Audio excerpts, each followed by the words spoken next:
Hello everyone, welcome to the channel DevOps-TECHSTACK. I hope you all are doing safe and sound. So here comes our day 9 of the Devops Bootcamp series. In this video, we are going to discuss about the Linux file system. So basically, Linux follows a tree-like hierarchical structure starting at the root. It consists of the directories, subdirectories, and the data files. So Linux system basically keep things very simple and treat everything as a sequence of bytes. These sequence of bytes are known as files to the OS. So in that sense, everything is a file in the Linux system. Even your hardware devices are the files. Your printer is a file, your memory is file. Basically, everything is treated as a file in the Linux system. This approach has allowed these systems to become extremely flexible. Unlike Windows, which has multiple roots, the Linux only allows one root. And here, as shown in the diagram, you are seeing these many directories or subdirectories which falls under the /root directory. Here in this tutorial, I will try to explain each directory and provide some useful information about each of them. So the very first directory is the /home directory. I will again show all the demo in the EC2 machine which I have created in the AWS cloud. As I have shown in the previous lectures also, I have connected to that particular machine using the SSH. If you are using Windows machine, you can use PuTTY. All those things I have shown in my previous lectures. To view the current directory, we need to hit the command pwd. As you can see, currently we are in the / directory. / here denotes in the Linux system as the root. Inside that, we have multiple directories or subdirectories. ls is the command with which you can view all the directories inside a particular path. As you can see, all these directories are present inside the / directory. We will go through each of the directory one by one. The very first is the /home directory. To change the directory in the Linux file system, we have the cd command. Cd stands for change directory and then the directory name followed by a /. Now if I hit the pwd command, you will see that you are inside the /home directory. To view all the contents in this particular path, you need to hit the command ls. Currently, as you see, you are logged in with the EC2-user. With the same user, you will see a folder being created over here. So basically, /home is a directory where user stores their personal files or documents. If I logged in as a EC2 user, if I create any files or directories, everything will reside under this home directory. Linux is actually a multi-user environment, so each of the user is assigned a specific directory that is accessible only to them and the system administrator, that is the root user. The home directory contains your personal configuration files or some hidden files also. How to view the hidden files in the Linux file system? For that, with the ls command, you will pass the argument with the a. And now you can see these are the hidden files also in this particular directory. This directory can grow very large as you store your files, downloads, applications, videos, pictures, and sound. Whatever you want to do or anything you want to store in your system, all those things will reside under the home directory. In this directory, you can write anything without any privileged access of the root user. For other directories, although you can read most of them without root access, but you can't modify and write on them. I hope now you are clear with what all informations are included inside the home directory. Now let's discuss about the next directory, that is /bin and /sbin directories. Bin is actually the short form of the binary. This is where the Linux keeps its basic programs and applications. Binary files are the executable files that contain compiled source code.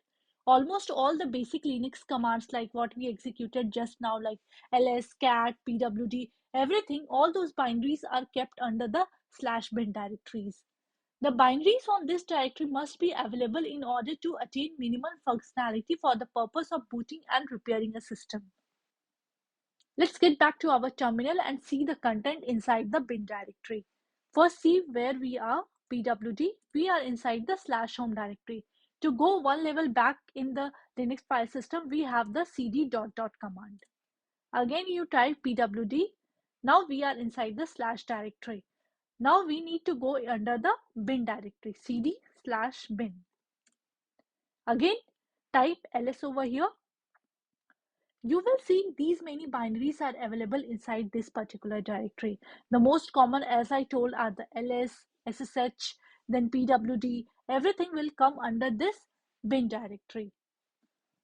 Now next is sbin directory. Again, we will go back and we'll go under the sbin directory.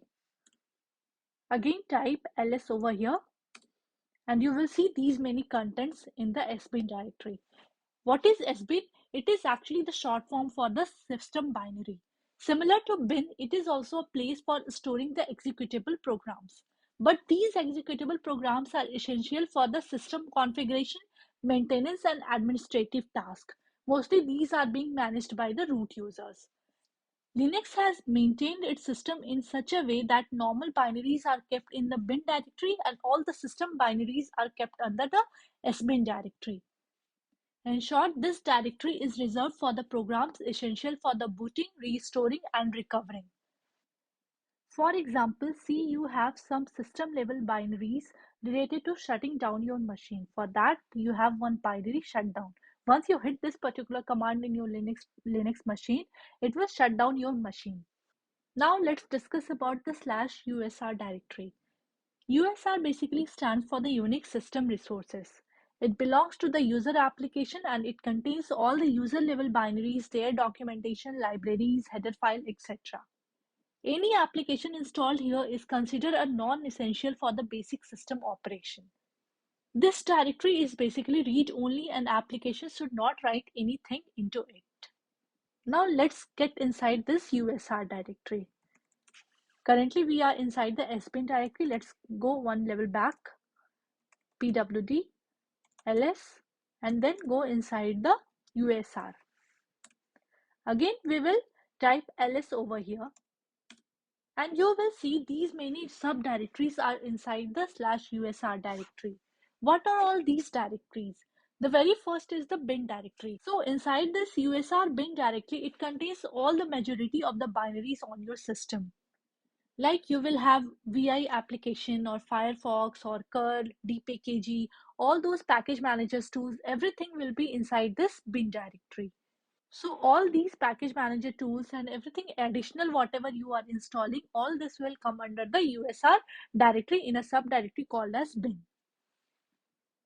Similar way, you have few more like sbin, lib, local, src, include, share.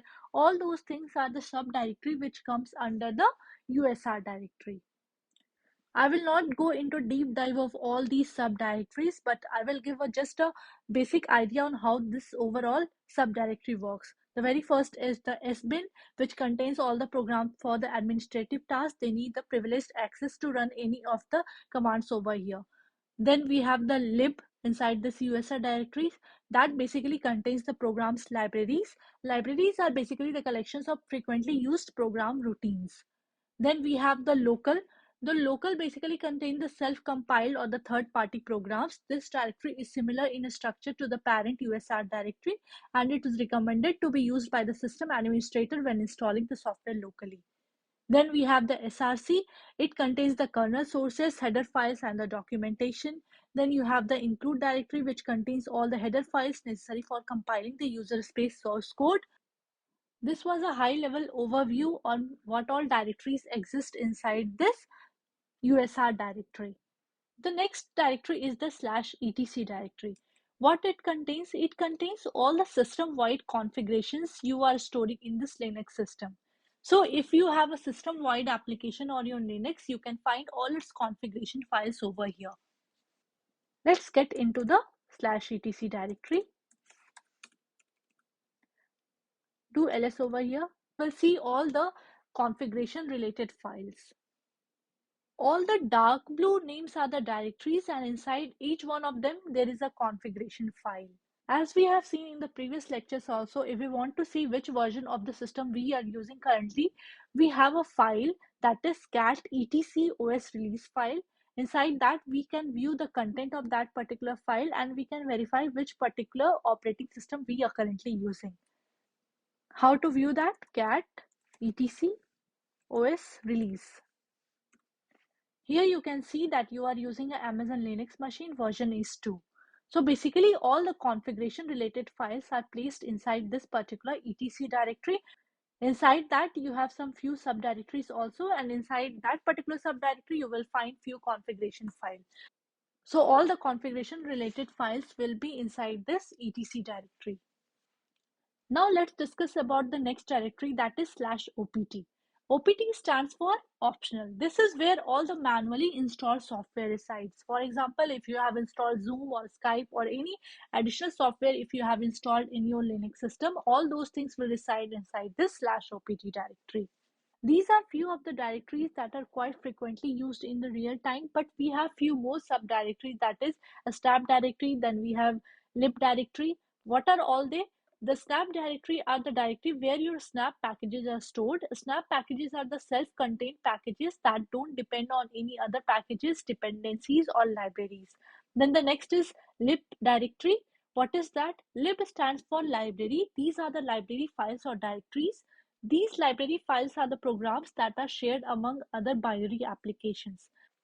Whatever the binary files that resides under the bin or sbin directory, use these library file extensively. So these library file are basically the dependencies on the binaries file. Again, we have few more subdirectories that resides under the slash directory, but all those things we will discuss in our upcoming lectures. Otherwise, this lecture is going to be very long. So better we will discuss all those subdirectories in our next lectures. Also, for all the people who are looking for the real-time projects based on Ansible, you can check out our playlist that is basically dedicated for the Ansible projects.